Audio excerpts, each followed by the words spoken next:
Bonsai has been with me since I was maybe 16 years old.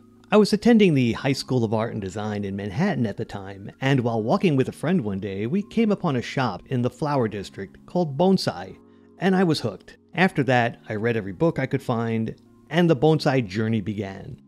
As luck would have it, while attending college, I answered a Help Wanted sign in the window of a different uptown bonsai shop. That opportunity led to years of professional nursery experience, working with a broad spectrum of tree species and practicing the many techniques professional growers use for propagation and overall plant health. After handling a few thousand trees, training and maintaining client collections, crossing paths with the experts of the time, and being able to learn from them, I had gained enough experience to confidently incorporate the practice of bonsai into my life. Bonsai has been a constant companion alongside all of my endeavors. With the Make More Bonsai channel, I hope to share that accumulated knowledge with you.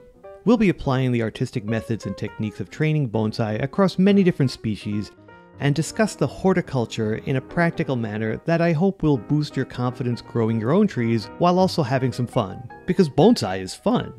So, let's get our hands dirty and make more bonsai.